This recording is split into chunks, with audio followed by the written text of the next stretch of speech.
Katureng, happy birthday. Mahal na mahal ka namin. At magandang gabi po sa lahat na naririto na nakibahagi sa kaarawan ng aming minamahal na Katureng. Tunay Katureng na isa kang mabuting halimbawa dahil sa nakikita mong dahil ng taong yan ang mga nagmamahal sa iyo.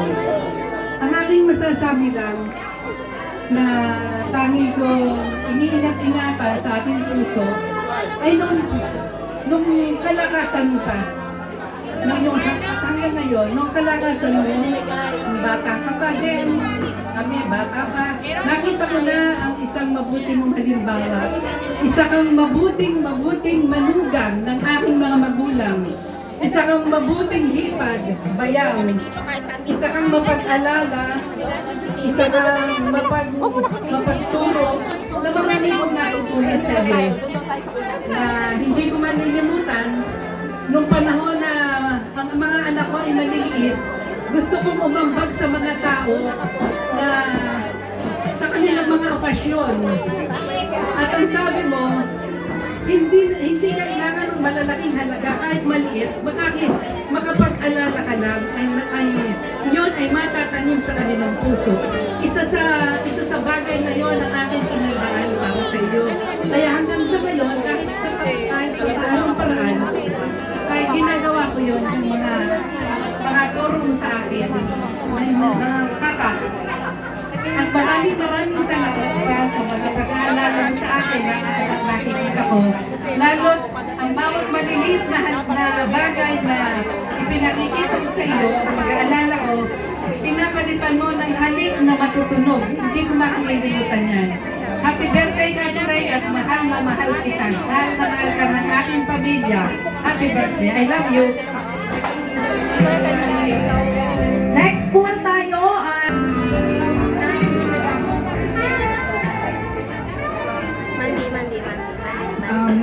Nina, recording po ako kasi iba nagsisimula ngayon, naiiyak na talaga ako. Sa totoo lang, napakaraming lessons na natutunan ko kay Nina, pero ang gusto kong i-emphasize ay yung pagmamahal niya. Nung bata pa ako, lagi kong iniisip na ang pag-ibig ay para sa pelikula, masyadong maganda para maging totoo. Parang imposible na magmahalan ng mga tao ng ganoon kalalim at katapat.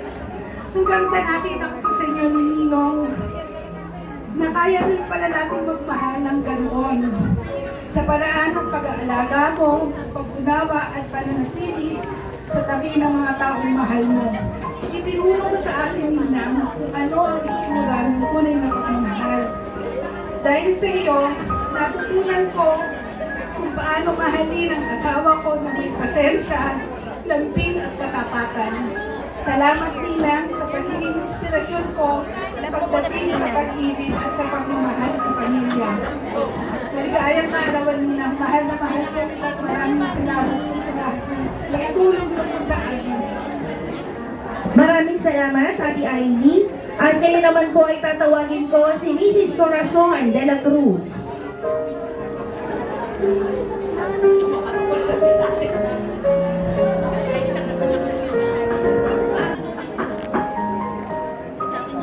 Happy birthday po, Katureng. Ang isa po sa mga natutunan ko sa amin ng Tureng ay kung paano magmahal sa mga anak at kung paano magmahal sa mga kapatid. Yun ang hindi ko po makakalimutan. Sana po maraming pa pong taon nang dumating sa inyo. Maraming pa pong birthday. Love you. Maraming salamat po at ngayon